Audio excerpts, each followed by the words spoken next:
Hello friends, welcome back to Medico Shiksha. मैं हूं आपका दोस्त संतोष पंडित। फ्रेंड्स, आज से हम मेडिको शिक्षा इस प्लेटफॉर्म पे फार्मा क्विज सीरीज लॉन्च कर रहे हैं। इस सीरीज का सबसे इंपॉर्टेंट ऑब्जेक्टिव होगा जो हमारे बडिंग फार्मासिस्ट हैं, आने वाले टाइम में जो diploma in pharmacy exit examinations को क्वालिफाई करेंगे उनको टेक्निकल नॉलेज के लिए सपोर्ट करना, एंड जो हमारे फार्मासिस्ट हैं वो GPAT and other government exam के लिए प्रिपेयर करेंगे, सो उनको भी टेक्निकली सपोर्ट करना। तो आज हम कवर करेंगे फार्मा क्विज सीरीज पार्ट 1, जिसके अंदर हमने इंपॉर्टेंट 5 क्वेश्चंस को सिलेक्ट किया है, जिसके correct answers as well as बाकी अदर ऑप्शंस के बारे में भी हम डिटेल्स में डिस्कस करेंगे। आप भी हमारे साथ करेक्ट आंसर फाइंड आउट करने की कोशिश करेंगे, जिसके लिए आपको मिलेगा 5 सेकेंड का टाइम। सो चलिए दोस्तों, शुरू करते हैं आज का learning.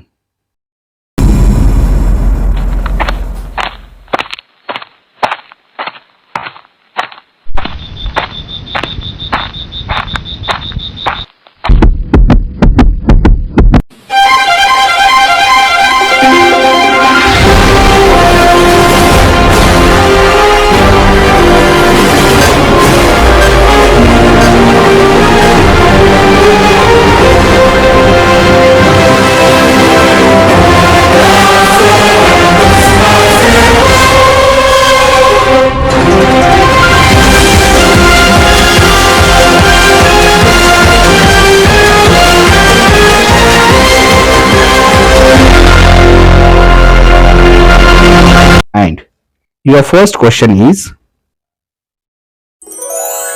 professional responsibilities of community pharmacist includes, and options are option A processing prescription, option B checking for drug interactions, option C dispensing medicines, and option D is all of the above. And your time starts now. Okay, let's find the correct answer. Option D all of the above is the correct answer, because एक community pharmacist की professional responsibilities में एक prescription को process करना, drug interactions को check करना and correct medicine को dispense करना, ये तीनों पैरामीटर्स बहुत इंपॉर्टेंट रोल प्ले करते हैं। इसलिए option D will be the correct answer. चलिए जान लेते हैं question number 2। FIP is stand for option A Pharmaceutical Federation of India, option B Indian Pharmaceutical Federation, option C International Pharmaceutical Federation, and option D none of the above. And your time starts now. Okay, and let's find the correct answer. Option C International Pharmaceutical Federation is the correct answer, because FIP एक global body है, वो सिर्फ किसी एक nation को represent नहीं करती है। आज के टाइम में over 4 million pharmacist and pharmaceutical scientist FIP के अंदर काम करते हैं। FIP ने स्टार्ट किया था विद WHO इन 1948, एंड इसलिए हमारा option C will be the correct answer for this question. अब जानते हैं question number 3। Which one of the following is an antineoplastic agent? And options are option A cyclophosphamide, option B acyclovir, option C ganciclovir, and option D is metformin. And your time starts now.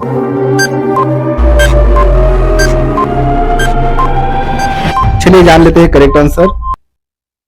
Option A cyclophosphamide is the correct answer. Question में आपने देखा है एंटीनियोप्लास्टिक agent एक term use किया है। एंटीनियोप्लास्टिक agent को ही हम anti cancer drug बोलते हैं। अब साइक्लोफॉस्फामाइड एक सिंथेटिक साइटोटॉक्सिक ड्रग है जो मेनली काम करता है as a immunosuppressive agent, and इसी प्रॉपर्टी की वजह से वो वेरियस कैंसर को ट्रीट करने में हेल्प करता है। जैसे सबसे पहले ल्यूकेमिया एक कैंसर होता है जहां पे ब्लड फॉर्मिंग टिश्यूज के अंदर कैंसर देखने को मिलता है, एंड ये टिश्यूज होती है हमारे बोन मैरो के अंदर। बोन मैरो हमारे पास दो तरीके के हैं, एक रेड बोन मैरो जिसके अंदर ब्लड स्टेम सेल्स होती है जैसे हमारे आरबीसीज, डब्ल्यूबीसीज एंड प्लेटलेट्स। दूसरा होता है येलो बोन मैरो जिसके अंदर होता है मेनली फैट स्टेम सेल्स जैसे कार्टिलेजस, फैट्स एंड हमारे बोन सेल्स। सो ल्यूकेमिया को ट्रीट करने के लिए आप साइक्लोफॉस्फेमाइड दे सकते हैं। दूसरा कैंसर होता है लिम्फोमा, जो हमारी लिम्फेटिक सिस्टम की सेल्स होती है, उसके अंदर ये कैंसर आपको देखने को मिल सकता है। एंड बहुत सारे केसेस में आर्थराइटिस की कंडीशन में भी ये हेल्प करता है पेन को रिलीव करने के लिए। एंड बाकी ऑप्शंस की बात करें, ऑप्शन बी असिक्लोवीर, जो एक केमिकल एजेंट है एंड वो हेल्प करता है वेरियस वायरसेस इन्फेक्शन को ट्रीट करने के लिए, जैसे chicken pox, shingles, herpes, virus infection of sex organs, skin, brain, mucous membrane से रिलेटेड अगर आप लिप्स एंड माउथ की बात करें तो यहाँ पे अगर कोई वायरस इन्फेक्शन है तो आपको एसिक्लोवीर हेल्प कर सकता है। ऑप्शन सी की बात करें, गैंसिक्लोवीर, अगेन वायरस इन्फेक्शन को ट्रीट करने में हेल्प करता है। जैसे एक आई कंडीशन होती है, आई इन्फेक्शन होता है जहां पे इम्यून सिस्टम हमारी प्रॉपरली काम नहीं करती है, जिस कंडीशन को हम बोलते हैं साइटोमेगालो वायरस, CMV। एंड साथ में जब HIV एड्स के अंदर भी आपको इम्यूनिटी सिस्टम को बूस्ट करने की जरूरत पड़ती है, उस टाइम पे भी आपको गैंसिक्लोवीर हेल्प कर सकता है। And option D is metformin, I think everyone knows about it. So metformin आपका एक ओरल हाइपोग्लाइसेमिक एजेंट है जो आपके non insulin dependent diabetes mellitus में डायबिटीज को मैनेज करने के लिए दिया जाता है। ओके, जान लेते हैं next question. Question number 4, standard for cosmetics are prescribed under, and options are option A schedule P, option B schedule V, option C schedule S, and option D schedule O, and your time starts now.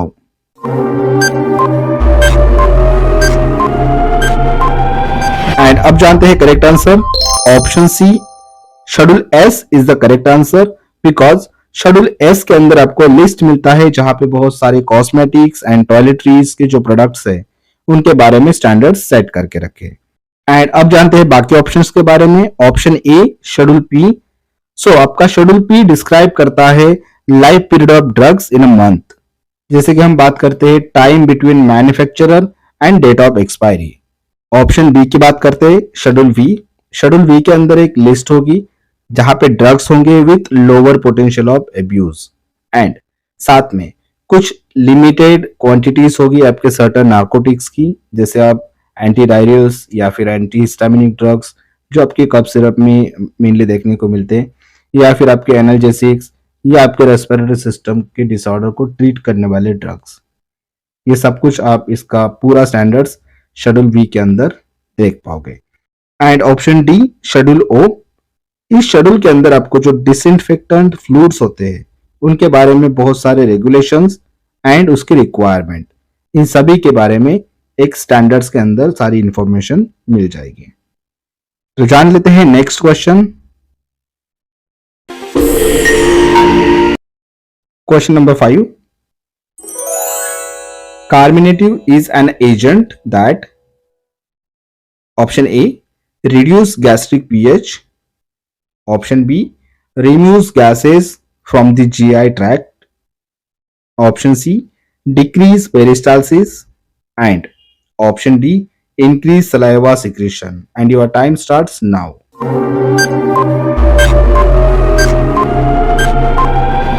Okay, जान लेते हैं correct answer. Option B removes gases from the GI tract. So carminatives are the drugs जो सबसे पहले prevent करते हैं gas का formation in GI tract, and अगर जीआई ट्रैक्ट में गैस का फॉर्मेशन होता है तो उसको रिमूव करने का काम भी कार्मिनेटिव्स करते हैं। बाकी ऑप्शंस की बात करें, ऑप्शन ए में है रिड्यूस गैस्ट्रिक पीएच।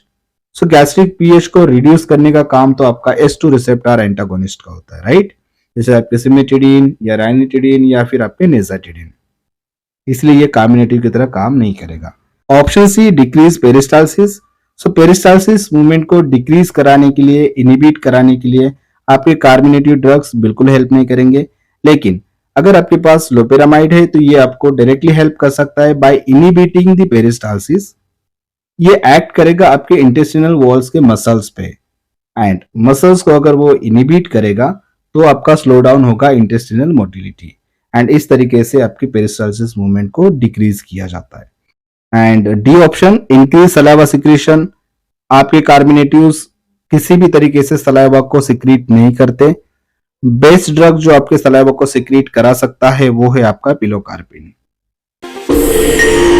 इसी के साथ आज हम फार्माक्यूज सीरीज पार्ट 1 कंप्लीट करते हैं।